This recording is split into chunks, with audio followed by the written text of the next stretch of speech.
Hello everyone and welcome back to a brand new video of Fox Flicks on the Game to this. So about Don't Feed the Muse, this is a part of the Bale ARG.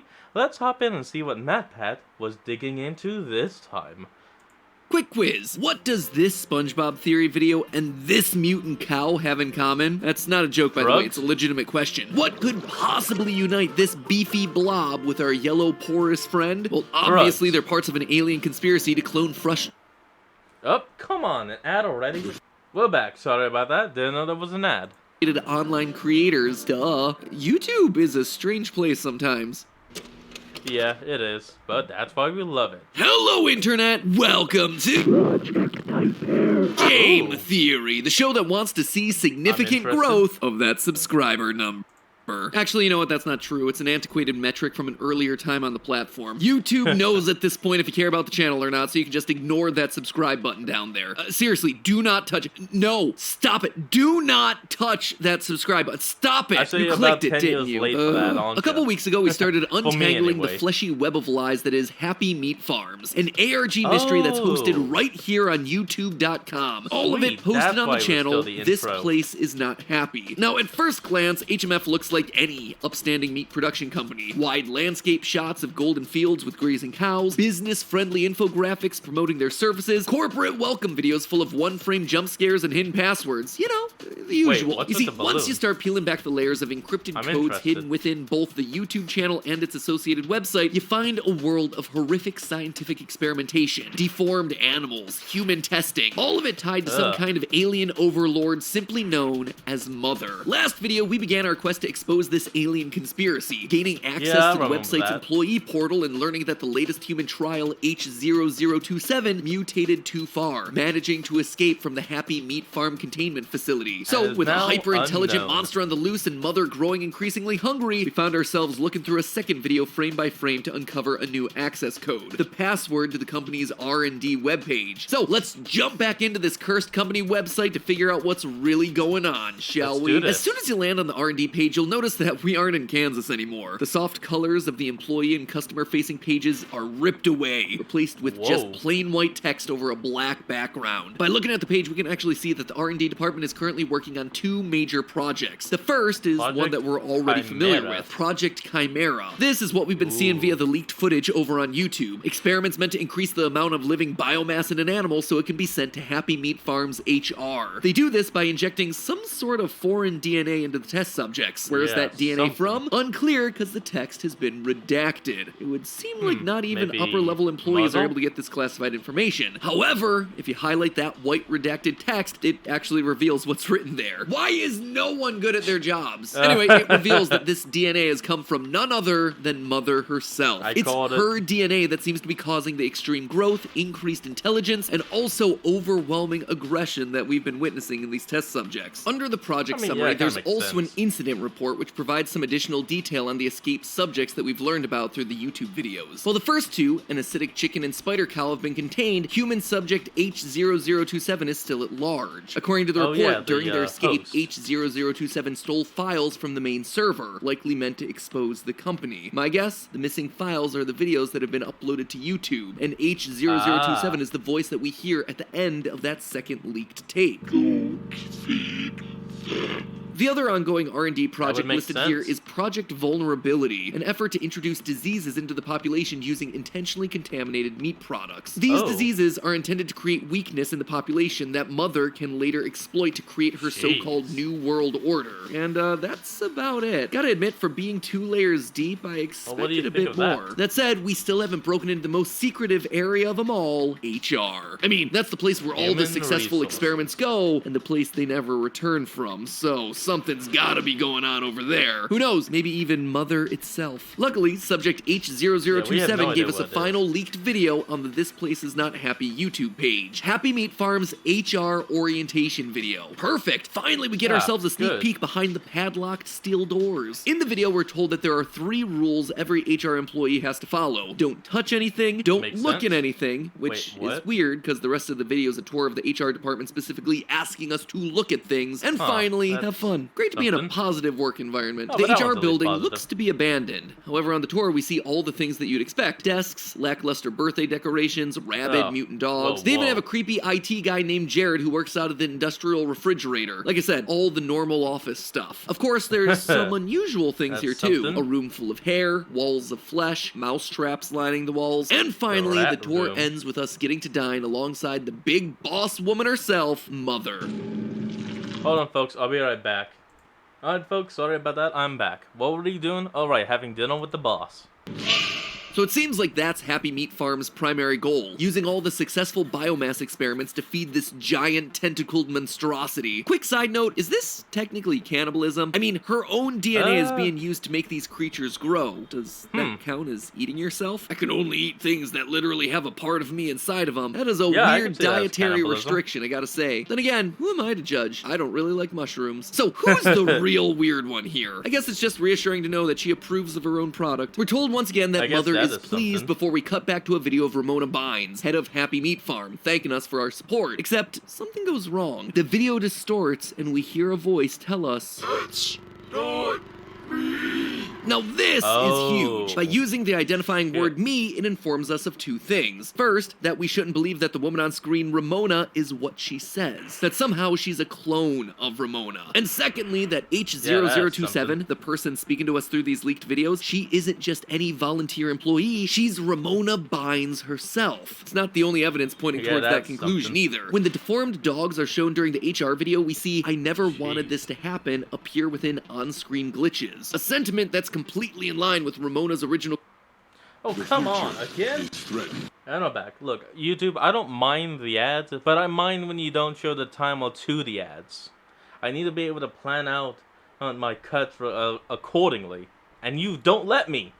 Completely in line with Ramona's original goal of creating a farm that gives animals the best quality of life. Later, when we visit the Pink Room, a recreation of a child's bedroom, the name Ramona is posted over the bed. But H0027 comments here, how did they get every detail right? This is Ramona's childhood bedroom. And for H0027 to know that the details were all correct, it means that she has to be the real Ramona. She was captured by her own company, she was experimented on, and then mutated beyond recognition, only to be replaced by some sort of a clone, an exact replica so that no one would notice that she had gone missing. Luckily, this real Ramona did manage to escape, grabbing the video evidence off the servers to expose their plot. And that's not all that we see by going slowly through this video. Further examination reveals pink letters that are written on the walls throughout the HR department, WF71A, which gives us a password and access to the final employees-only section, HR. On this page, we primarily learn about the third and final Happy Meat Farm initiative, Project Nightmare. We're told that Mother's apparently had a bunch of kids over the years, mazel tov to her, and that these children are the reason that Happy Meat Farm needs hosts. It's left vague, but the children need to digest something from each host in order to reach their final form. Only then can the mother and children share the digested stuff and then be reconnected. There's just one catch though. We're told that these children can't just take over by force. They have to be willingly handed control by the host. That's where Project Nightmare comes in. A series of psychological torture that's meant to weaken a host and make them more compliant. The hair room, the flesh room, all part of the nightmare. But what exactly is being digested here? What is all of that redacted text? If they've already broken down the will and identity of the host, what else is there to give? And what does any of this have to do with reconnecting with Mother? Well, loyal theorists, that's where the SpongeBob conspiracy finally comes in. Right at the start of all of this. On the very first page of the HMF website, there's a small blurb that mentions Happy Meat Farms sponsoring up-and-coming online creators. And these aren't just random made-up names like Ramona Bynes. These are actual real-world creators with actual real-world channels and videos that you can watch right now. Channels like The Cynical Critic, filmmaker Wesley Harold, Conspiracy Carl, and of course, the SpongeBob guy, Alex Bale. Happy Meat Farms is an animal farming company that offers a variety of different delicious meat products. It seems like they're connected to this entire Happy Meat Farm conspiracy, but how? What exactly is going on here? To date, Alex Alex Bale's released 9 SpongeBob theories, and they start largely how you'd expect. Well-crafted deep dives into the lore of SpongeBob, looking at the exact sort of stuff that we'd cover in a typical episode. Are the characters the result of atomic testing? Is this all part of an underwater documentary? Why are there multiple rulers of the sea? But from theory number 3 onward, we start to see a much bigger story start to unfold. At moments throughout the video, Alex begins talking to a monster hiding in the shadows of his garage. A fleshy tentacle monster that he calls the Muse. Great, glad we're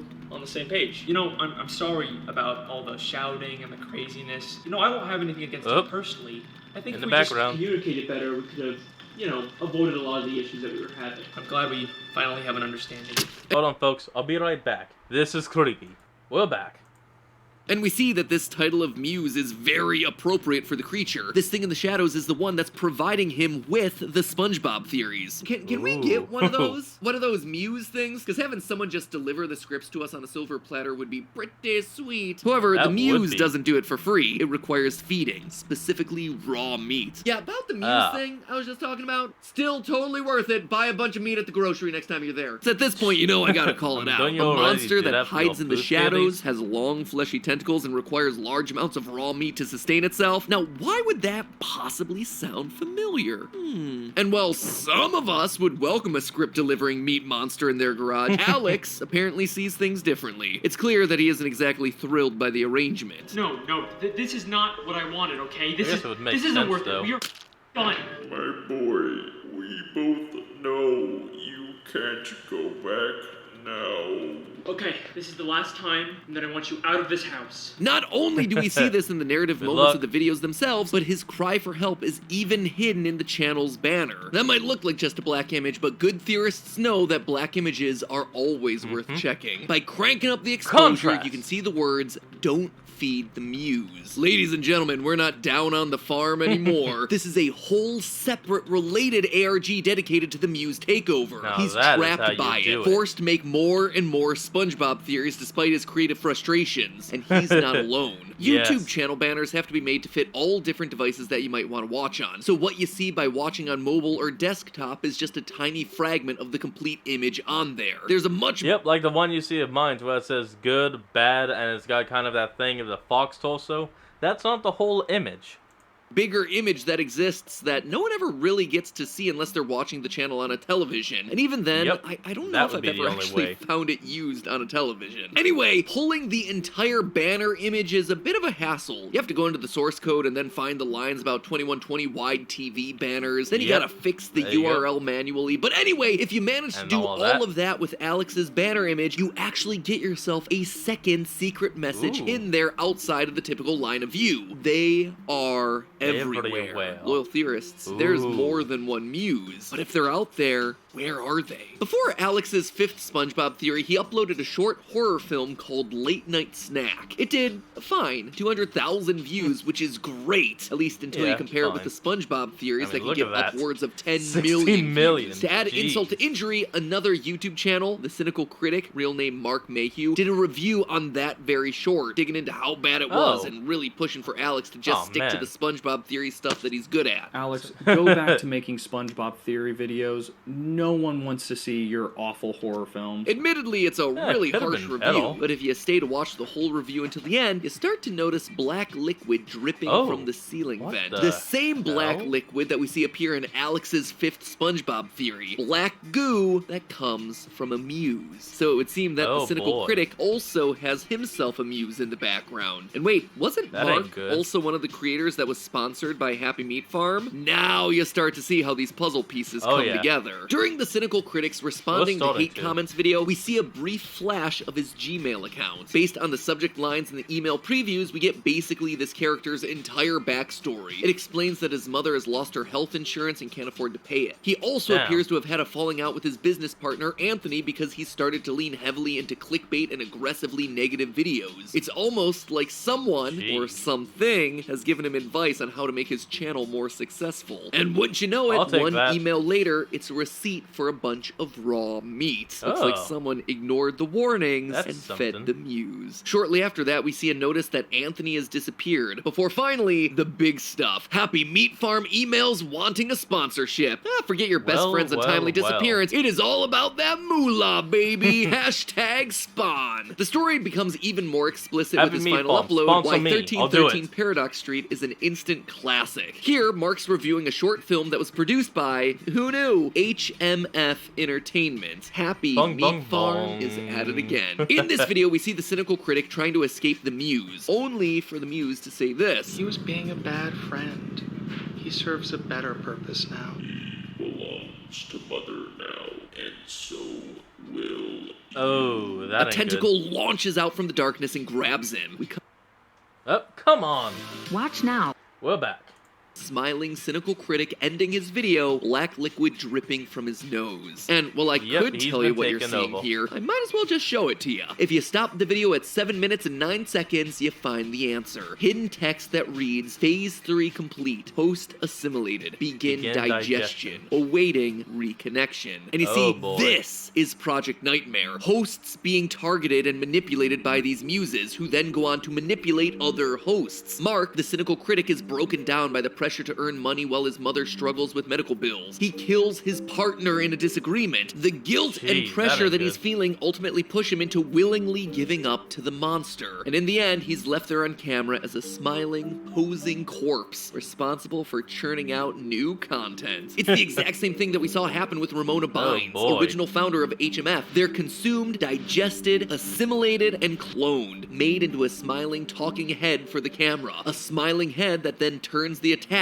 onto someone else. That's why Mark's reviews openly attack and antagonize Alex Bale. It's psychological warfare. The muse is trying to break down Alex, get him to succumb. It's Project Nightmare. And despite resisting for a long time, even Alex succumbs. In his 9th SpongeBob conspiracy theory, the final shot is of him being consumed, literally eaten by a replica of himself. Except what we know of Alex is gone. Only the SpongeBob guy remains. Now, these sorts of messages and mini-mysteries are hidden throughout both Alex and Cynical Critic's videos, of course, but also on other channels too. Conspiracy Carl, Paradox 1313, Sonic the Blue Rat, the list goes on and on. Some of them require ciphers, others require you to match the words in the script with the numbers that appear on screen, but all of them refer to these phases, making the hosts compliant, planting spores, eventual digestion, just like we read about on the Happy Meat Farm's website. And speaking of that website, if you still weren't convinced that these two ARGs were connected, I decided to check the website banner for Happy Meat Farms just like I did for Alex Bale's channel. And guess what I found? Behind where the text box usually is, there was a mutant cow and the word muse written across it. Clear as day. Boom! Case closed, theorists. These YouTubers are 100% being digested by mothers, children, the muses. So, knowing what we know now, I ask again, what is being digested exactly? I'm supposing it's passion, creativity, maybe some level of ethics. These creators, for various reasons, sought fame and fortune, but wound up turning to creatively unfulfilling clickbait content. They got their success, but the grind of audiences only being interested in one specific type of content has caused them to become lost, replaced with a soulless clone who's successful, but really is just a shadow of their former self, making lifeless videos not because they want to, but because it's all anyone else seems to care about. All of it in service of a greater, powerful monster, the... Hold on, folks. Sorry.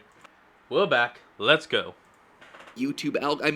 Mother. With one final upload coming in 2023 to end the Muse saga, I suspect it's gonna be a bittersweet conclusion. Sure, Alex is gonna manage to get past his Muse and take control back of the channel for himself, but that doesn't mean it's gonna be a happy ending. YouTube and the algorithm are still gonna remain. Happy Meat Farm and Mother are still gonna be there, finding new hosts, new creators that are gonna make the content that they want to push on the platform, stuff that they can put higher paying ads on in order to feed their insatiable appetites. Will the viewers still stick around for the content that he wants to make, defying the algorithm? That's the question he's gonna ask. And why not? That's the answer we'll have to see. So theorists, if you take anything away from this episode, it's that we all have our own part to play in this. Sure, we can point fingers at YouTube and the algorithm, blaming them for empty, lifeless content, but those systems feed off of us, the viewers. We tell those programs what we watch. Unless we're talking about shorts, in which case that was forced onto us. Anyway, if one of your favorite creators tries to make something new, give it a go. Watch it. Support them. The first time is gonna be a little rough, but by supporting them, we allow them to keep going, to hone that idea into just something like you guys in incredible. Food You want Theory. proof? It's right here in these 2 ARGs. I mean, they've been a wild ride. The puzzles, the story, the message, all of it absolutely fantastic, but it is very different from what people expect of Alex's usual content. As time's gone on, though, and he's received support for it, you can literally see the quality, the puzzles, the story, all getting... Surprisingly, I actually found out about Alex through his SpongeBob videos. Like, I didn't even know about any of the Muse stuff. I had only found him through the SpongeBob stuff, and I haven't watched him in a while. Better. So do your part and at least try you to know. support the creators that you love, whatever they decide to do, because you never know what awesome story you might get out of it. And Alex, go and win this one for humanity, buddy. I'm looking forward to the big conclusion to all of this. Sure, there's gonna be plenty of meat on the bone for me to chew on. Or, you know, if you get bored, you could always do more SpongeBob theories over here. But hey, that's cool. just a theory. A game theory. Thanks for watching. If you're already subscribed... Okay, and looks like the rest of this is just going to be him giving thanks to something called Public. But anyway, folks, that is what we're going to end off today's episode. I want you all to remember to like, comment, and subscribe for more.